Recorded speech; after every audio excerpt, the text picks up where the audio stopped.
Welcome to Rascal Apiary. Today we're going to show you how to do a sugar roll. Now this is to monitor your hives for varroa mites. It's one of the non-lethal ways of monitoring. Non-lethal as in it's not going to kill your bees to do. And we're going to go through every step of the way on how to do a proper sugar roll and how to do your calculations. For the last couple of years we've been participating in the Bee Informed Partnership survey for providing our results for how many mites our hives have.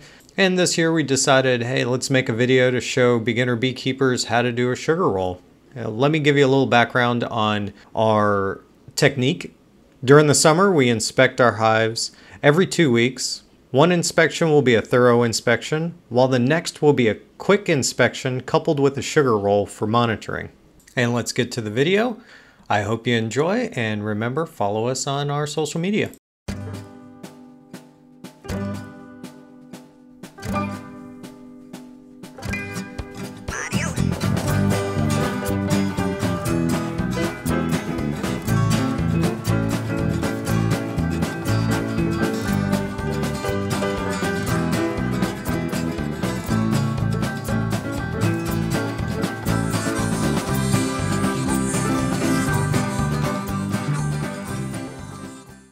Before we head out to the hive, you're going to need some equipment for the sugar roll. Make sure you have powdered sugar, a half-cup measuring cup, a container with a white bottom. As you can see here, we made a rookie mistake. We picked a container. It was a little dirty on the bottom, but if you clean it out real good so that there's no spots, then you will have no problem seeing the varroa. Next thing you'll need is a sugar roll jar. That's basically a jar with a mesh top so that the bees cannot come out, and then you just put the ring to the mason jar on. We also marked out the half cup line with blue painter's tape. So if we see bees above that after we knock them down, we know we have a little too much. And then you'll need some water. Here we used a mason jar with some holes in the lid. Using a spray bottle is fine. And then last but not least, a buddy, somebody to help you get through this if it's your first time. Now we have all our equipment out and we have all our protective clothing on, because if you consider the time of year, it's fall right now and the bees are preparing to go into winter. That being said, anybody that's trying to get into the hive is a potential invader, predator, whatever you want to call it. But in the bees' mind, they're going, we're not going to have a chance to gather more nectar, and we're trying to ramp up so that we can stay in the hive for a couple of months. You'll see we have a lot of bees and they're all starting to form a little cloud. That's just them checking out, seeing what we're doing, because if we are the invaders, they want to try and repel us. You'll see every once in a while Lisa will move quicker and the bees will come directly at her. This is a time to just get into the hive, do what you have to do, and get out. You'll notice that we didn't use any smoke. And if you're asking yourself why, we don't want the bees running all over the frame trying to get away from the smoke. We want the nurse bees to stay and tend to the larvae. And you'll see we've pulled out a couple of frames so far. And what we're looking for is a frame that has bee bred and brood. The goal is to find nurse bees. They tend the larvae, as the larvae need to be fed. If your hive has varroa, the nurse bee will be the most likely emerged bee to have the parasite attached to it. And what the varroa will do is feed off of the nurse bee, and then as the nurse bee is tending the larva, sometimes those parasites will fall off into the cell that has the larva. They'll start reproducing on the underside of the larva in the food, and as they do that, we double our varroa population that's in there. And that's what we're trying to avoid. So when we do the sugar shake, we're going to count how many mites we have in the hive. The threshold right now is around 3%. Most of our hives will stay within the 1 to 3%. Most of the trouble we come across is when we have a consistent 1%, 1%, and then boom, we're at 8% or 5%. And that tells us that the varroa are migrating into our hive, and what we want to do at that point is start a treatment. And you don't want to get to that point. You want to leave your percentage between 1 and 3. And things you can do to keep it that way are doing splits throughout your beekeeping season. Drone trapping, you'll see every once in a while we have a green frame. It has a perforated surface that's just like the same size as drone comb. So when they go to pull it out, they pull out drone comb. There'll be no worker comb on there at all. And then you let the queen lay in that, you let it get capped over, you take it all out, you feed it to your chickens or put it in the freezer and then put it right back in the hive. Other things you can do is just trap in your queen in the hive. You do this for about 5 days. That stops her from laying for 5 days. Let it go for a week. Trap her again 5 days. Rinse and repeat. Your population won't get as high as you'd like, but it'll keep the Varroa population down. So what do you do if you're at 4% or more? You have a couple treatment options, and these are non-natural, they're chemical. And that's going to be Mite-O-Wake Quick Strips. We are going to use those in our next video. You got HopGuard 2, Appy Life, which is a thymol chemical, AppyGuard, also main ingredient is thymol, AppyVar, AppyStan, and oxalic acid. Now a lot of folks are using oxalic acid nowadays, and that's fine as long as you remember to rotate your treatments. So if you use oxalic acid this time, next time use AppyVar or Mite-O-Wake Quick Strips. That way the Varroa don't develop a resistance to your treatments, because we all need to work together to mitigate the Varroa infestation. So if you are taking care of business and your beekeeper down the road is not, then you're in danger of those hives that your beekeeper down the road has. Those bees could intermingle with yours, and now Varroa are hopping over to your bees. So we want to educate everybody and get them on the right path.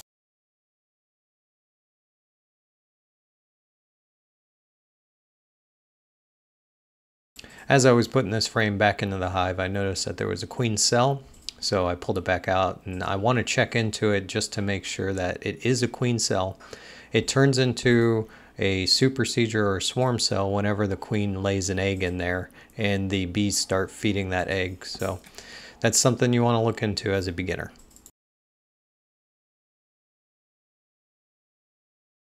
Now let's talk about what's going on in the picture here. We have Lisa checking a frame and I'm checking a frame. And what she's doing is she's finding the frames that have open larvae and a little bit of capped brood. And then she'll hand it to me, and what I'm doing is I'm just checking for a queen. I'm looking all over the place, making sure that we're not going to stick a queen into our sugar roll jar and then potentially injure her in any way. And if I find a frame that I also agree has enough open larvae and no queen, I'll hand it back to her and she'll put it into a nuke box that's off to the side by itself. We call it a quiet box. That way the bees have a place to sit and rest. This kind of calms the bees down a little bit. That way they're not trying to fly away or run around the frame where we can't see the queen, because we will do another check because we're super nervous. Here you'll see Lisa picked up the jar and she's pointing at the line that's already imprinted on the jar for half a cup. So in a minute she's going to demonstrate how to get the bees into the jar and keep them there. Right now I'm double checking and triple checking to make sure there's no queen. And this is a good chance to point out teamwork. You really want to have a stress-free environment, especially when you're surrounded by bees like this. And if this is your first or second time doing it, it's good to have a teammate to help you out, somebody that can remind you. So if you're forgetting something, they can step in and say, hey, wait a second. Or they can triple check the frame for you to make sure that you're not about to make this hive queenless.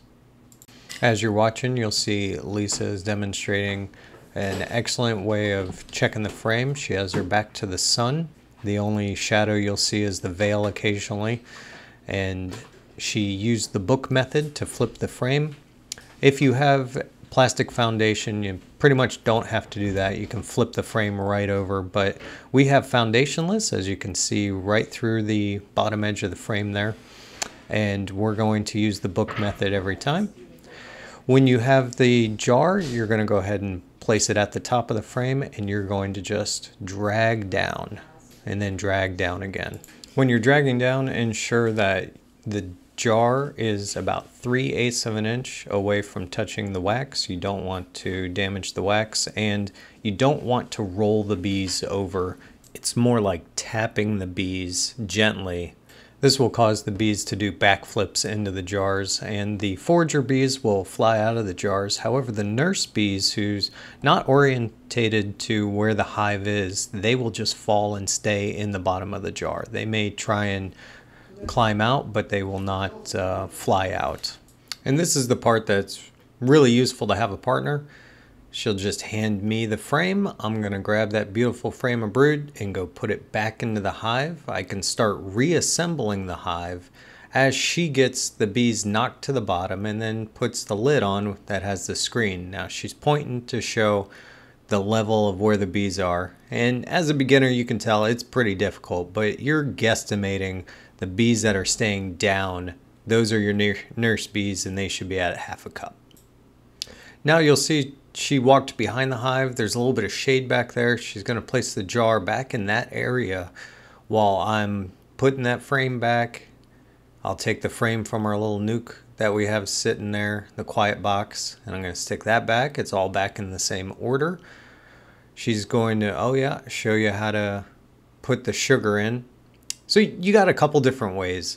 If the bees in the jar are bothering you a lot, just put the sugar on top of the screen and just push it in, slightly pulling on your tool, but push it in through the screen, and then you're going to roll the bees so that the sugar gets on all the bees, gets all over them, and that's going to cause the bees to clean themselves off. And now she's going to put it over in the shade for about 2 to 3 minutes while the bees clean each other off, and this gives them a chance to, recover from the shock of, having sugar dropped on you and then being rolled like you're on a roller coaster. So they're a little shook up right now, and we just put them right in the shade. It keeps them nice and cool, and then they're going to calm down. Now that she did that, we're going to go ahead and focus on the hive. We're going to make sure we're putting all the frames back correctly so that they don't pull out wax further than we'd like. We want to maintain that 3/8 of an inch in between each of the frames. And if the bees pull the wax out further than that, then we have these weird bump outs, is what I call them. So when I go to pull out the frame, it gets caught on the other frame. You don't want that. You want all of the shoulders of your frames pushed up against each other. Now, typically what we do is when you have a bunch of bees like that, you use some smoke, you get them off the edges. Right now, she's just going to use the brush, the bee brush, and then she's going to help me guide the box in. And a couple of the bees were crushed because she did say, oh, it smells like bananas. And you can tell in the video there's a bunch of bees over on her side. There's some on mine, but they're not really bothering me as much as her. They basically shot out and started hitting her in the belly because that's right at the hive box level. We're going to go ahead and put the entire hive back together all the way up to the cinder block, just like it's never been touched. And that gives the bees a chance to get settled again. If you leave the hive open the entire time, then the bees consistently think that there's something strange going on and that needs to be investigated. Now let's take a closer look at the jar that we put sugar in. We got our 1/2 cup of bees, so 1/2 cup. And of course, if you're looking at the jar immediately, you're just going, oh my gosh, they're trying to get out of there. They're crawling all over each other, anything to get up and out. But how many do you see flying? Now the sugar will knock them down. There's a couple attached to the top there, but sugar will knock them down. And then once they calm down, they start cleaning each other off. And this starts knocking off the varroa. It's not exactly the sugar that's knocking it off. Here we just want to spend some time watching the bees, seeing what they're doing in the jar. And that 2 to 5 minutes, you can wait longer and just let them really settle down.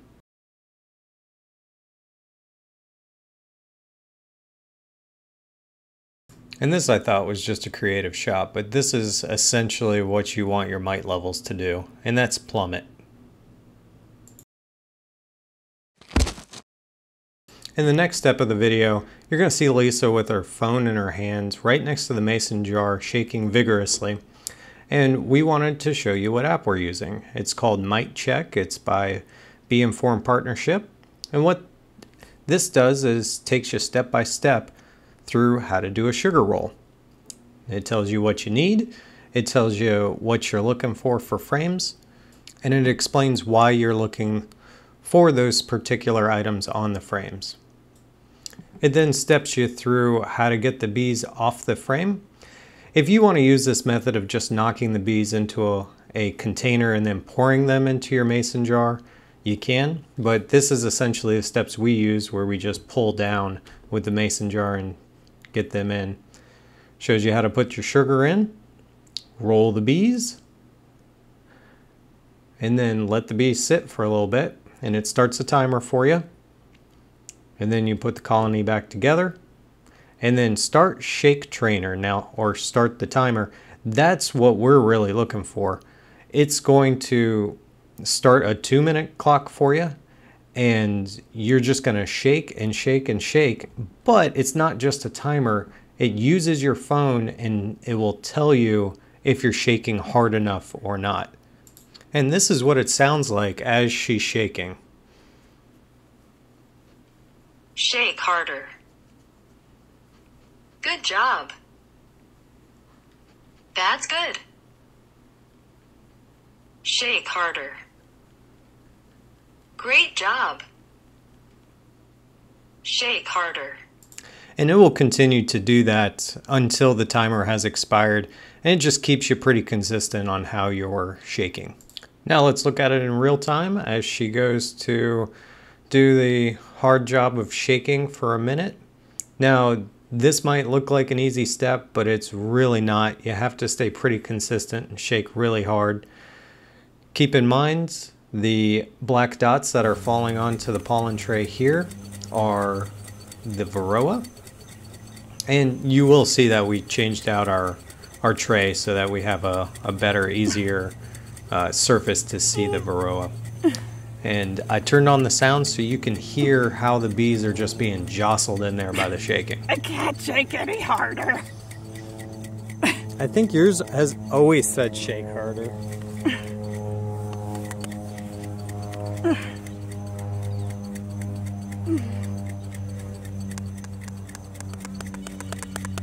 There you go, you're done. Whew. Now we've got some real pissed off bees. Yeah, you want to show the bees real quick? Yeah. Perfect. Right in the middle. Right there? Yep. Okay, nice and clean. So we're gonna go put them under a tree for a couple of minutes, let them cool. Let them calm down for a little bit. She did a really good job keeping the shake consistent, and her phone has always said shake harder. I've shaken it before and it doesn't make a difference. So here's a view of Varroa. This is what your eye's gonna see if you get pretty close. In a minute here, we're gonna show you a really close up of a Varroa and what she's doing when covered in sugar. But first, I'm gonna show you a common mistake when looking for Varroa. If you look at this little guy, it's actually pollen. The water has diluted it a little bit, and with the naked eye, I thought in my first year that this was a Varroa, and I counted all of these little pollen bits when I didn't need to. So make sure you have a nice clean background. So identifying the Varroa is pretty easy. The next thing that we have is in our bucket is a magnifying glass, and that will definitely help. Spend the $1 or $2 and get one. So our next step after we shake all the sugar out of the jar is we're going to use our spray bottle or some way of wetting down the sugar to dissolve the sugar so we can then count the amount of mites. You want to make sure you dissolve the sugar really well. And warm water, cold water, doesn't really matter. Sugar's going to dissolve, but Get every little bit wherever you see a Varroa. Just spray it real quick just to ensure that that's what it is. Now what we counted here was about 25 mites. That means that out of 300 bees we had 25 mites. What we're going to do then is divide 25 by 3 and we're going to get 8. And that's the percentage for this hive, 8%. This is what we currently use. It's a macro camera that clips to your cell phone. It really helps with social media. I can just clip it to my cell phone and take a close-up like this one. And now adding that to my cell phone, this is what you see. It gets close enough to where you can tell the Varroa has 8 legs. And right now what it's doing is it's hoping that something walks by so it can just grab onto it.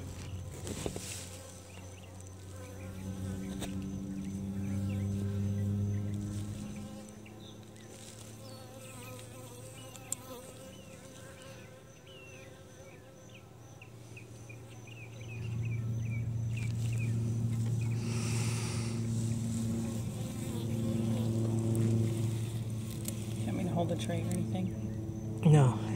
I can't tell if that's a Varroa that I'm looking at or just debris at this point. This one over here is kind of by itself. There's not a whole lot around it. Leave your finger there. Oh, okay. It's just tough for me to find it, so... It's worth noting the last Varroa I showed was clinged onto a piece of sugar, whereas the rest of these are all flipped over. That's why I was saying it's trying to grab onto anything that it can find. And that's how parasites find themselves on bees and then end up in the hive.